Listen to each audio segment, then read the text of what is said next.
26-এর ভোটের আগে ময়দানে ফুরফুরা শরীফের আব্বাস সিদ্দিকী নওশাদ সিদ্দিকীর উপর জুলুম করছে রাজ্য সরকার। মানুষের হয়ে আন্দোলনে নামলে গ্রেপ্তার করছে রাজ্য। অত্যাচারিত হচ্ছে রাজ্যের সংখ্যালঘুরা। সংবিধান রক্ষার লড়াইয়ে আমি আসছি ময়দানে, ফেসবুক লাইভের মাধ্যমে বার্তা আব্বাস সিদ্দিকীর। 26-এর ভোটের আগে ময়দানে ফুরফুরা শরীফের আব্বাস সিদ্দিকী সংবিধান রক্ষার লড়াইয়ে আমি আসছি ময়দানে, ফেসবুক লাইভের মাধ্যমে বার্তা আব্বাসের। শোনাবো।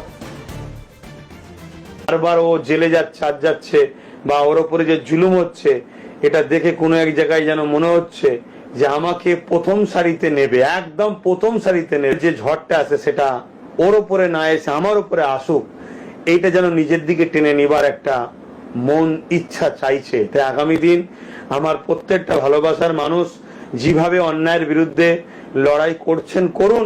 আগামী দিন আমি আসছি বলতে যে আমি মাঠে এখন নেই তা নয়, আমি তো লড়াই করছি, কিন্তু আমাদেরকে আরো ব্যাপক, যেটা আমি ভাষাতে আপনাদেরকে বুঝাতে পারছি না ঠিকভাবে, সে কোনো কথা হবে, লড়াইটা কিন্তু আরো ব্যাপক ভাবে।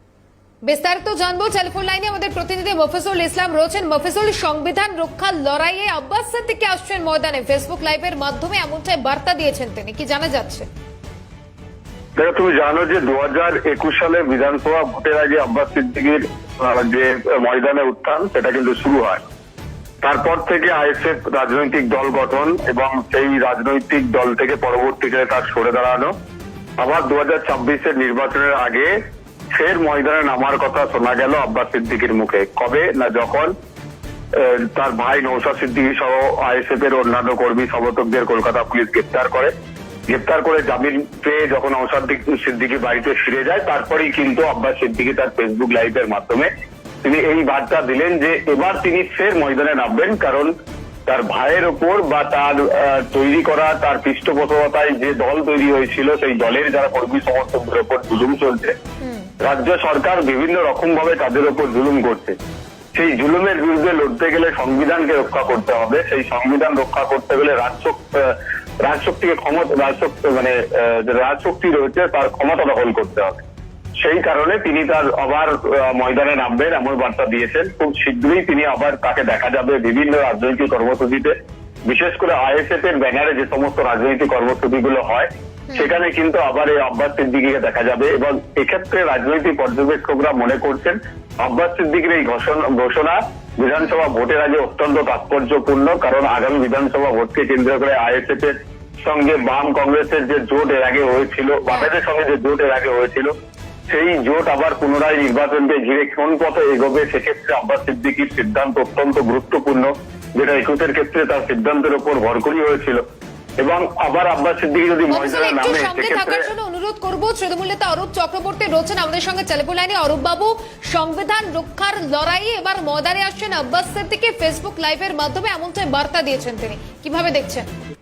না, আব্বাস সিদ্দিকী বিরাট বড় নেতা। উনি ওনার নিজের পাড়ার বুথে 17টি ভোট পান। ওনার পার্টি মানে আইএসএফ এর প্রতীকে দাঁড়ালে পরে 17টি ভোট পান। পরের বার হয়তো 7টি ভোট পেতে পারেন, তাতে কোনো অসুবিধা নেই। আসলে ওই যেটা হয়, মমতা বন্দ্যোপাধ্যায়ের বিরুদ্ধে যখনই ভোট আসে তখনই বিজেপি কিছু এজেন্টকে মার্কেটে নামে। এর আগের বার 2021-এ আমরা দেখেছিলাম মিমের আবরণ দিয়ে মার্কেটে নেমেছিল, আর এদিকে দক্ষিণবঙ্গে ওই আইএসএফ এর আবরণ নিয়ে মার্কেটে নেমেছিল। উনি এত বড় নেতা, উনি যখন মহিলাকে গাছে বেঁধে পেটানোর নিদান দেন, বাংলার মানুষ জানেন যে কাকে নির্বাচন করতে হয়। বাংলার মানুষ কোনো কমিউনাল, কোনো নারী বিদ্বেষী শক্তিকে নির্বাচিত করবে না। যারা একজন মহিলা কি পোশাক পরবে সেটার জন্য গাছে বেঁধে তাকে, সেই মহিলাকে পেটানোর নিদান দেওয়া ব্যক্তির কথাকে মান্যতা দেবে। বাংলার মানুষ রাজনৈতিকভাবে যথেষ্টই দক্ষ এবং পরিপক্ক, তারা জানেন কাকে কোন জায়গায় রাখতে হয়। সেই জায়গা থেকে আইএসএফ কে ভাঙড় থেকে মুছে দিয়েছে। লোকসভা নির্বাচনে ভাঙড়ে সায়নী ঘোষ তৃণমূল প্রার্থী বিপুল ভোটে এগিয়েছিলেন। এবার ভাঙড়টাও হাতছাড়া হবে। হাতে হ্যারিকেন নিয়ে নওশাদ সিদ্দিকী এবং আব্বাস সিদ্দিকী পরের দিন রাস্তায় বসতে হবে। ধন্যবাদ জানাবো অরূপ বাবু। মফিজুল ছিলেন আমাদের সঙ্গে, আমাদের প্রতিনিধি টেলিফোন লাইনে। মফিজুলকেও ধন্যবাদ জানাবো।